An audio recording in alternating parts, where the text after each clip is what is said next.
Olá, ouvintes da Rádio Espiritismo BH. Meu nome é Valdir Pedrosa e apresento o programa Estudando o Evangelho segundo o Espiritismo. Estamos trabalhando o capítulo 5, Bem-aventurados os aflitos, no item intitulado Melancolia. Em nosso último programa, iniciamos o estudo sobre a mensagem A Melancolia, trazida pelo espírito François de Geneve, na cidade de Bordeaux. Como mencionamos anteriormente, a melancolia nada mais é do que a doença que hoje conhecemos como depressão, que significa a ação de deprimir, abaixar, abater, achatar. É um abaixamento de nível, abatimento físico ou moral. Significa também debilitar ou enfraquecer e atinge todas as faixas etárias. Conforme comentamos em nosso último programa, a depressão basicamente tem dois tipos. Primeiro é a depressão primária, é aquele quadro onde a doença não depende de um fator causal para surgir. Em si mesma, ela é causa e efeito. Configura-se basicamente como uma deficiência nos neurotransmissores, principalmente na dopamina e na serotonina. É também chamada de depressão endógena.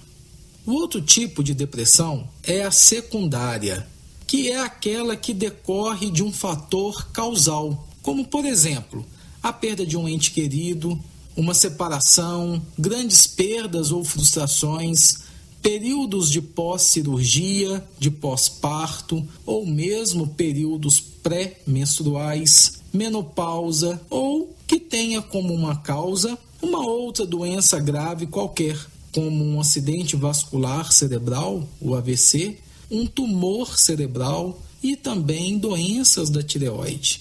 Todos esses fatores podem levar o paciente a ficar deprimido. A depressão secundária é também chamada de depressão exógena. Vimos também, em nosso último encontro, que a depressão ela pode ter até mesmo causas religiosas, como as ideias fixas de punição divina ou até mesmo influência demoníaca.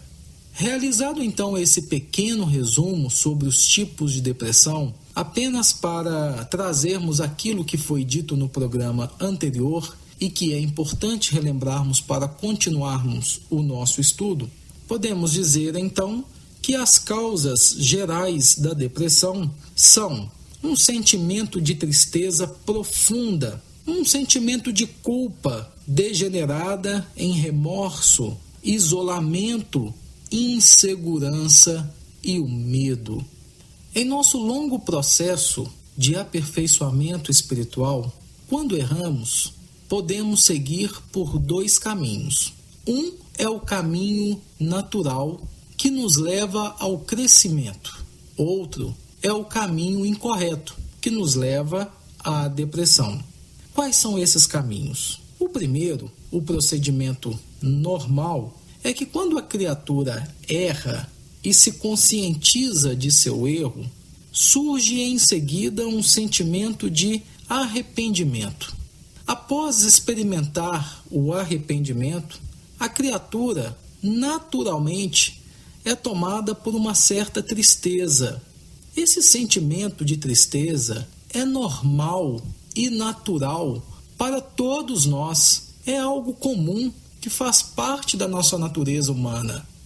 Depois de termos experimentado o arrependimento sincero e essa tristeza, que é algo totalmente normal, somos então compelidos aos processos de reajuste, de reparação, junto àquelas criaturas com quem tenhamos errado.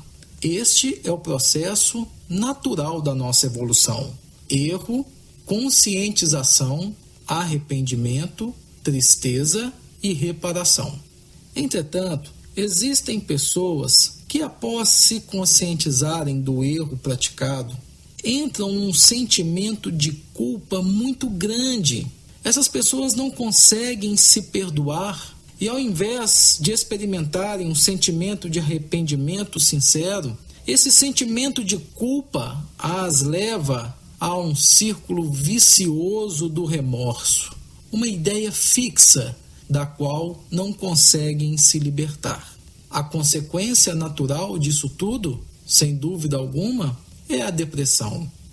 Neste caso, temos então o processo da seguinte forma: erro, conscientização, culpa, remorso e depressão.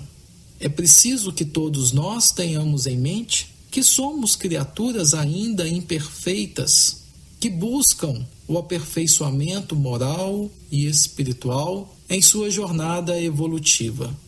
Ainda vamos errar muitas vezes, mas é preciso ter a consciência de que, ao errar, é extremamente necessário nos conscientizarmos deste erro, nos arrependermos sim e até experimentarmos uma certa tristeza em função do erro cometido.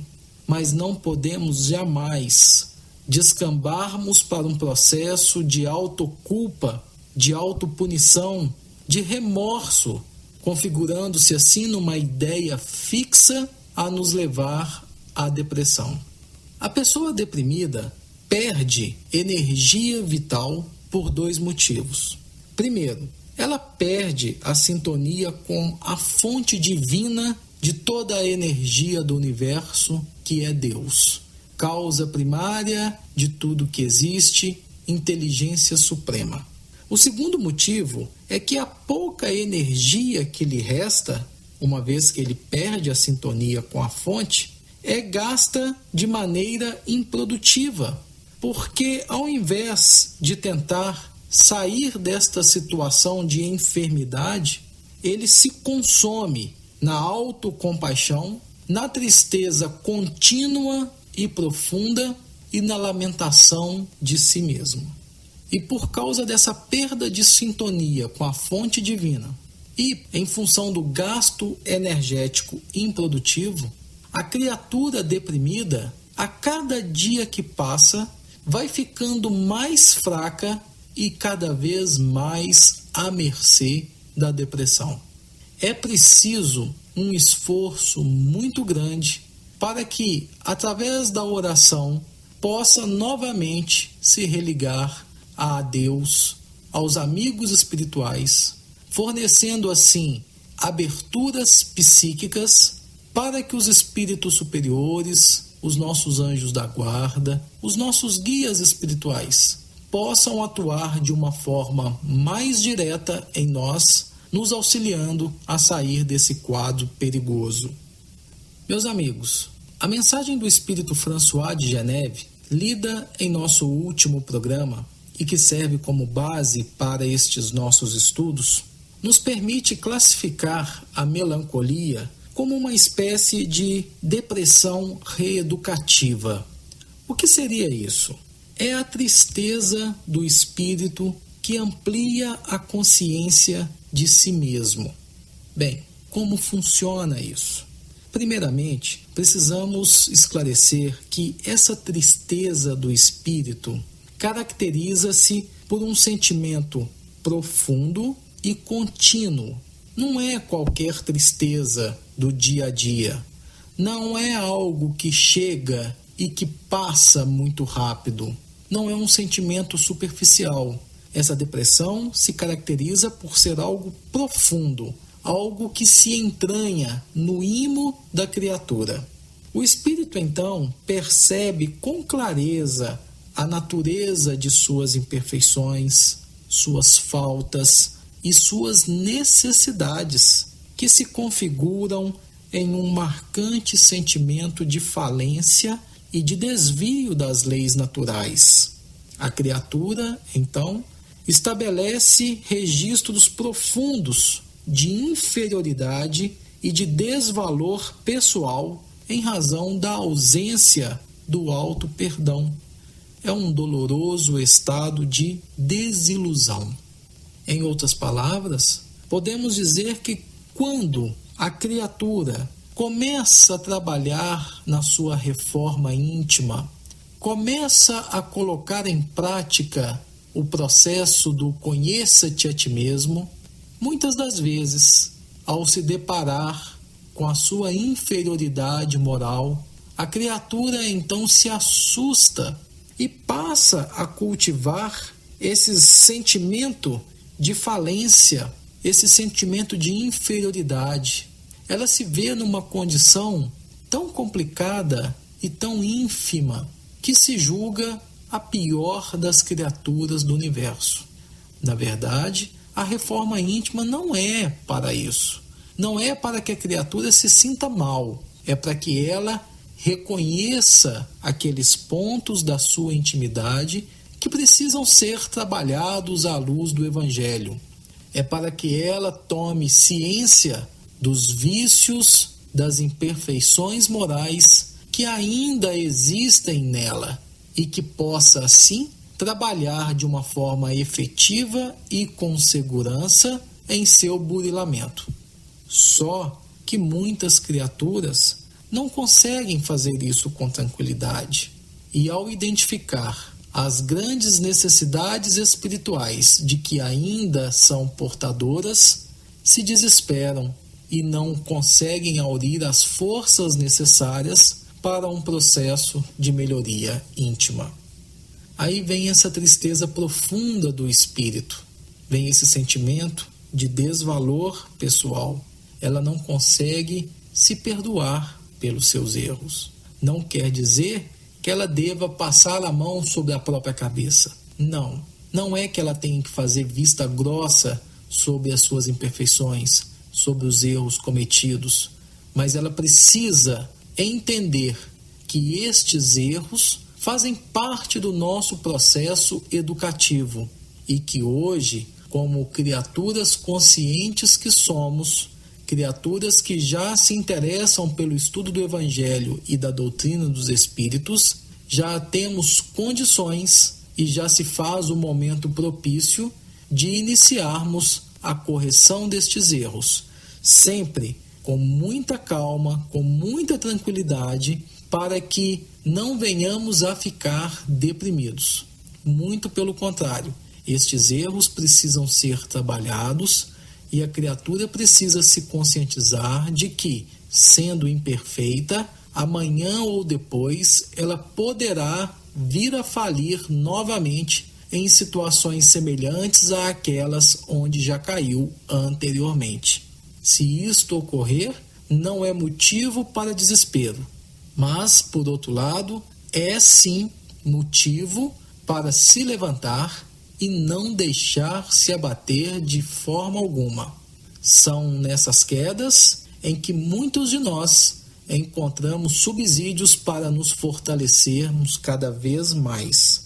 Os amigos espirituais, sem sombra de dúvida, velam por nós e nos amparam. É preciso que façamos a nossa parte.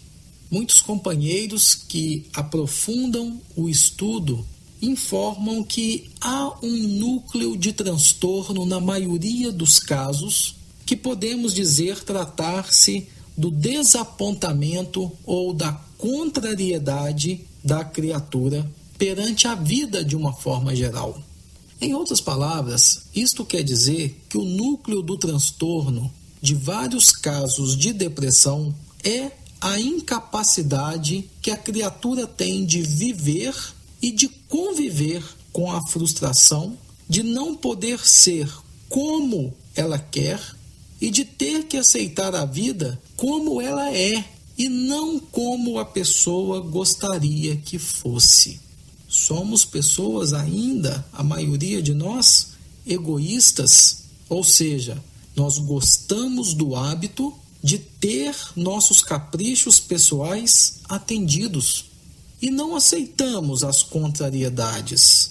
Algo ou algum acontecimento que não saiu como esperávamos ou conforme o nosso egoísmo esperava, nos causa um profundo desgosto, um transtorno enorme. E esse transtorno se configura, em muitas ocasiões, como a causa da nossa depressão. É a nossa incapacidade de nos aceitar como somos ou de aceitar aquelas circunstâncias da vida que não são propriamente aquelas que nós gostaríamos. Tudo isso gira muito em função do nosso egoísmo. Mas o que nós podemos fazer para trabalhar essa questão do desapontamento ou da contrariedade?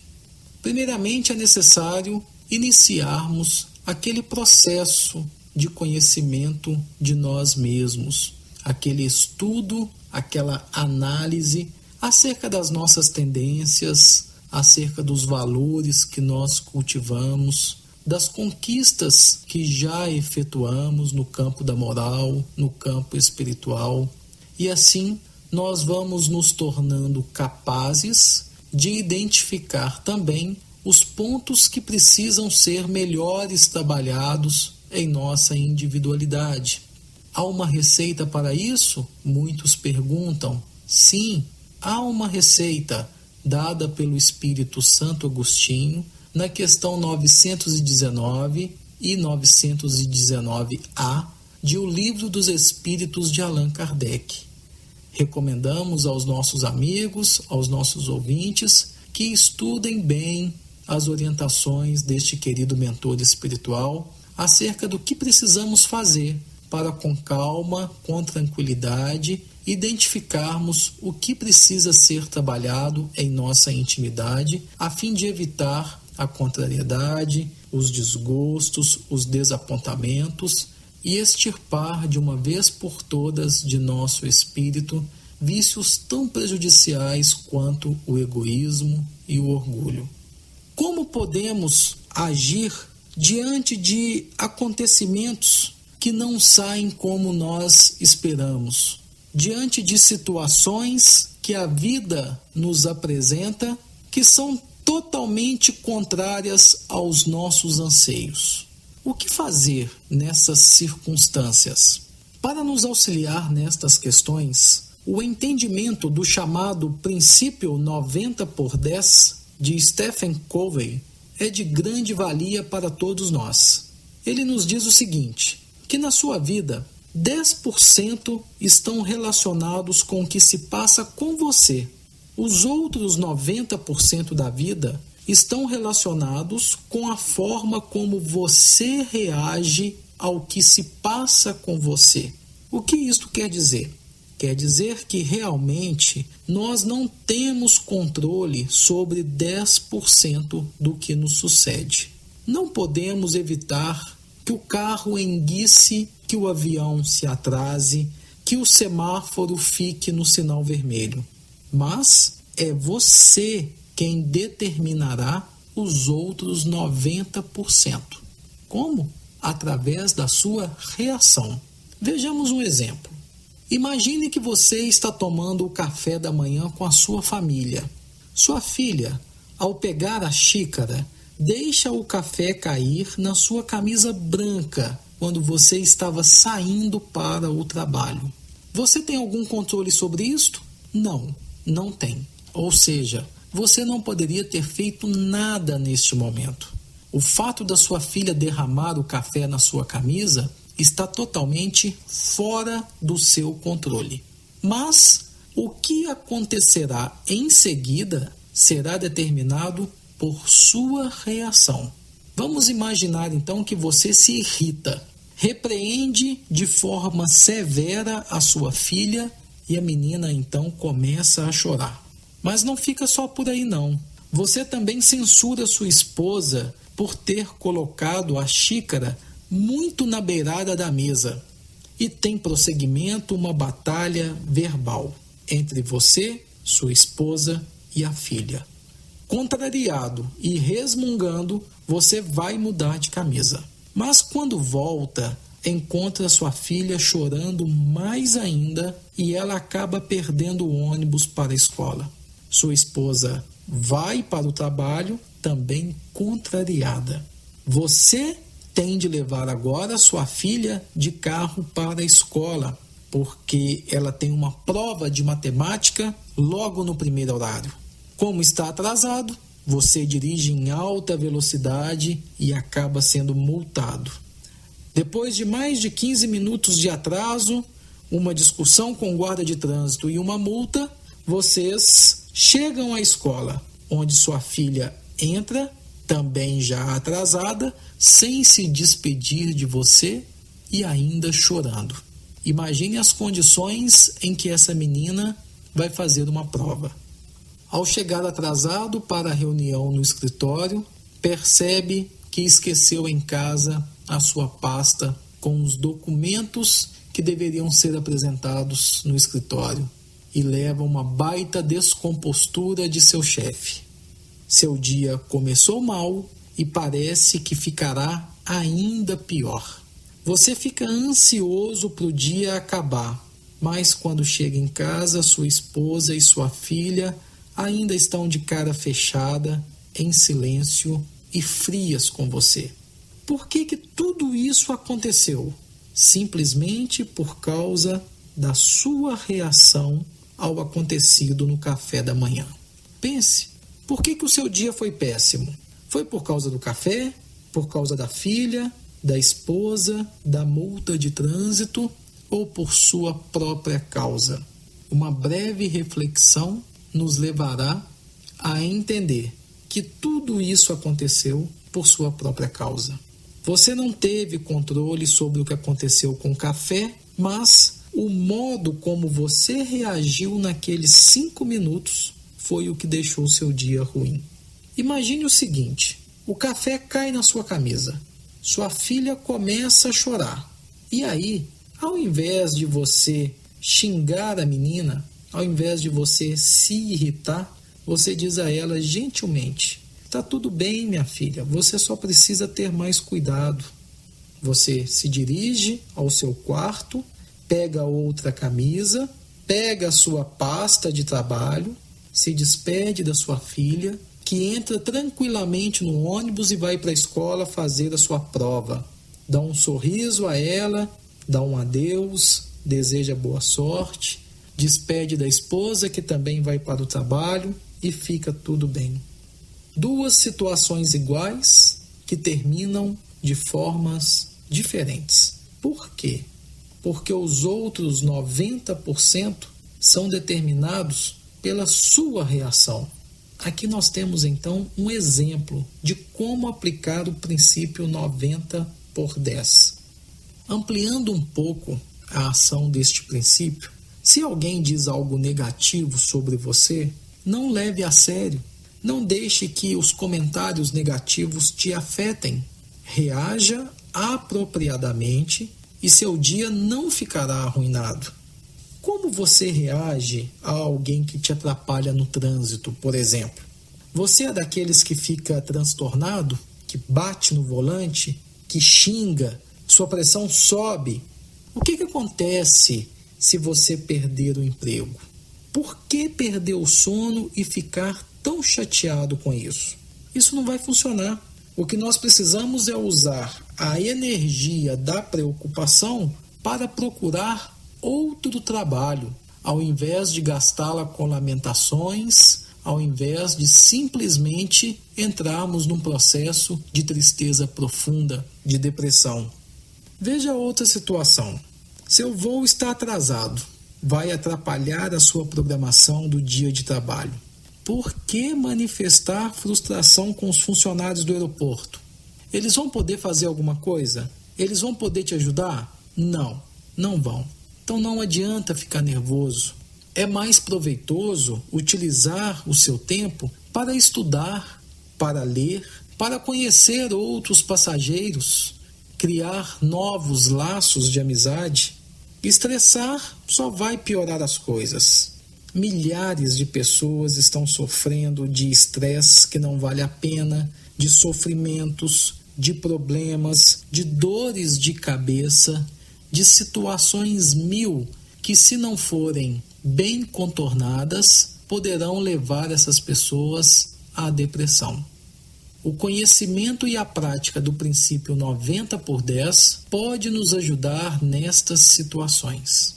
é importante lembrar que 10% das coisas que acontecem na nossa vida realmente não temos controle nenhum sobre elas, mas devemos ter total controle sobre as nossas reações nestes 10% de acontecimentos de nossas vidas.